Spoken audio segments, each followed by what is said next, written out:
Happy Thursday. This is our last day together. Charlotte's going to position herself. She keeps crawling down the side of the arm, back up the side of the arm.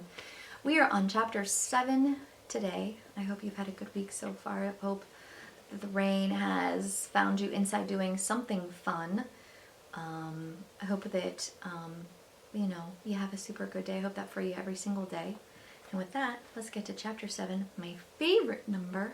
And the chapter is called The Green Stuff.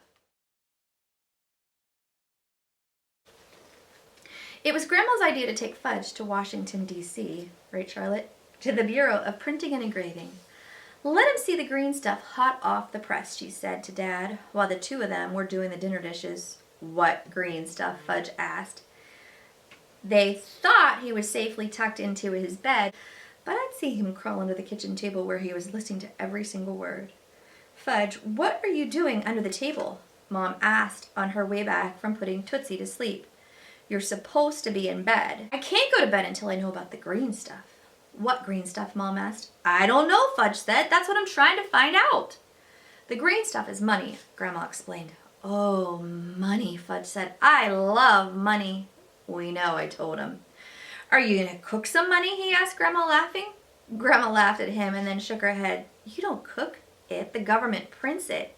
I can print, Fudge said. I can print the whole alphabet. We know, I said. Fudge, Mom said, come out from under the table right now. Otherwise, we won't have time for a story. I want Grandma to read tonight. I'd be honored, she told him. Will you read me a story about the green stuff? I'm not sure you have any books about the green stuff, Grandma said, but maybe I can make up a story about a little boy who liked money so much. So much what? Fudge asked. So much he ate it? You'll find out when you're in bed and I tell you the whole story, Grandma said. From the way she pressed her lips together, I could tell she was wondering how she was going to get out of this one. The next morning, Grandma reported that Fudge had been so engrossed in her story about a boy who went to Washington to learn how money was made that Mom and Dad took that as an omen or as a sign. And if you're engrossed in something, it doesn't mean you're grossed out by it. It means that you're just really paying attention and you're really listening. A trip certainly couldn't hurt, Mom said. Remember when you took me on that tour, she asked, Grandma? Yes, I do, Grandma said. It might even help Fudge understand, Dad. Agreed. Great idea, Muriel. And Grandma beamed or smiled really big. We haven't been to Washington in ages, Mom said. I've never been there, I told him. Jimmy Fargo says the Air and Space Museum is so cool. Could we please check it out? Sounds good to me, Dad said. Grandma volunteered to stay at our apartment with Tootsie Turtle and Uncle Feather. And a week later, when school was closed for 2 days because of teacher meetings, we headed to Washington, D.C. We started out early and ate breakfast on the train. Fudge was really impressed by the snack car, and as soon as we carried our food to our seats, he was ready to go back for more. Mom and Dad were sitting in the row in front of us, so I was the one he kept annoying. Come on, Pete, let's go back to the snack car. I'm still eating, I told him, slurping up the last of my juice. He was quiet for about 2 minutes, and then he asked, Are we almost there, Pete? No, we're not almost there. We're not even close. It takes 3 hours to get to Washington, so why don't you look at your books or draw a picture or something? I got out my Electroman Advanced Plus. That's kind of like a video game. But just as I started the game, Fudge covered the screen with his hand. Will you take me back to the snack car now? If I do, will you leave me alone? Sure, Pete. I asked Dad for money, and he reminded me not to get Fudge any candy, as if I needed reminding. He was already flying high. A banana would be good, Dad said. And juice, not soda.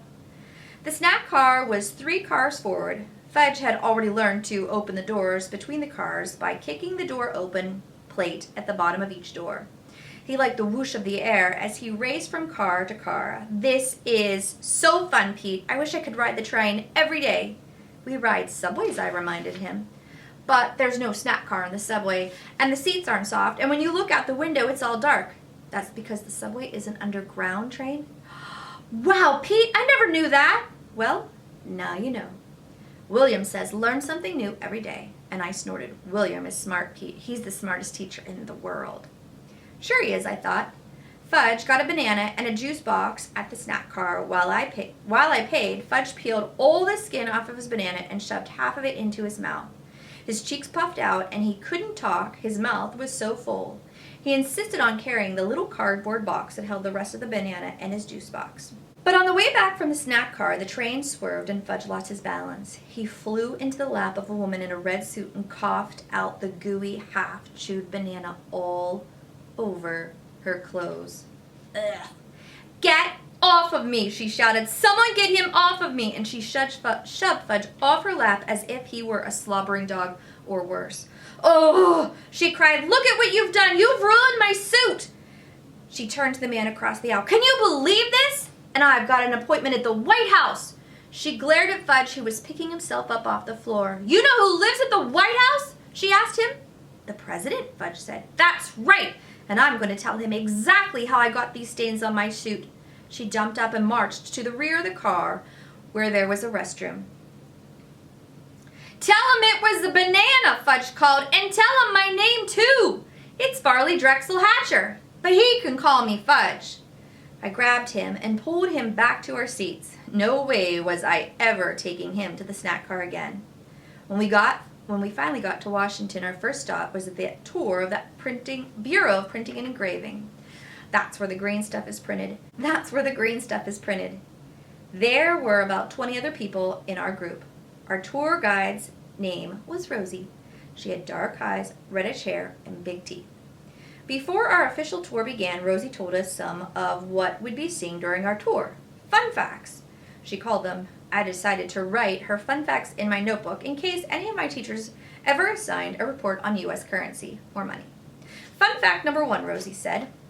The Bureau of Printing and Engraving produces 37 million notes a day, worth about $696 million.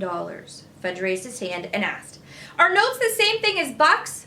Rosie told him they were. They're called bills, dollars or bucks. Some guy snorted out, "How about moolah?" A couple of people laughed, but a few more groaned. "Well, yes," Rosie said. "I suppose some people refer to money as moolah or even dough." "How about green stuff?" Fudge shouted. "That's what my grandma calls it."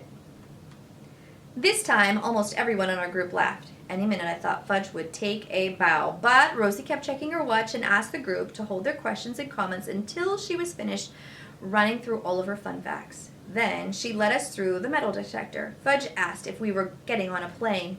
Rosie explained that we weren't, but because this is a federal building, they had to make sure that no one was carrying a weapon. "A weapon!" Fudge said, right before Dad set off the alarm. Oh no. Nobody would have paid any attention except that Fudge shouted, "Dad, are you carrying a weapon?" And that got everybody's attention. "It's his belt, turkey brain," I said. Rosie took a deep breath and checked her watch a couple of times. She was still smiling, but she didn't look that happy. She led us down a long hallway. We followed her single file through narrow corridors that twisted and turned. An old wooden floor squeaked under us. Every few minutes we'd stop in front of glass doors and look down into rooms where we could see the green stuff in productions. As the crowd pressed forward to the window wall, Fudge worked his way up front, wedging himself between people's legs if he had to get a better view. Then he waved to the workers in the rooms below. I heard him even singing under his breath. "Oh, money, money, money. I love money, money, money." I couldn't believe my parents thought bringing him here was a good idea. We saw the green stuff as it was printed, cut, and stacked and counted. Toward the end of our tour, Rosie invited Fudge to walk with her since he was so interested. "I love money," he told her. "Well, you've come to the right place," Rosie said. "Want to see mine?" And he pulled out a jumble of fudge bucks. "I make it myself. Pretty good, huh?" "Play money is fine," Rosie told him, "as long as you don't try to pass it off as real, because then you could get in big trouble." "Why?" Fudge asked. "Because that's the rule," Rosie said firmly, which shut him up until the end of the tour. That's when Rosie asked our group if anyone had any special questions. Fudge's hand shot right up first. Rosie didn't look thrilled, but she had no choice. She had to call on him. "I still need to find out how you get a lot of it all at once," Fudge asked. "A lot of?" Rosie sounded confused. "Money," Fudge shouted. Mom stepped in and tried to explain. "Fudge has become very curious about money," she told Rosie, "and we thought that bringing him here—" "I hear what you're saying," Rosie said to Mom, "but somebody has to set him straight." "I'll set him straight," a tall man with silver hair said. "First of all, young man, you need to get a good education. And then, when you're a grown-up, you need to get a good job. and then you save something from your salary every single week, and you invest carefully. You let your money work for you, and by the time you're my age, with any luck, you'll have a nice little nest egg for your retirement. And the whole group applauded. But Fudge still wasn't satisfied. Or else someone can just give it to you, he said. You could hear the tongues clucking and the whispers in the crowd. I thought I heard someone say, this kid is hopeless. That's when Rosie announced that the next tour was about to begin and that we could all proceed to the gift shop. You're going to love the gift shop, she told Fudge. All the children do.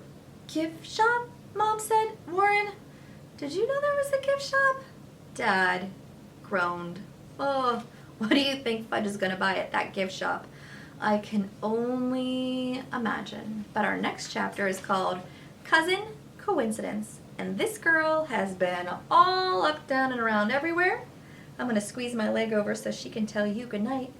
And I will see you next time for chapter 8. Goodbye. I'll miss you.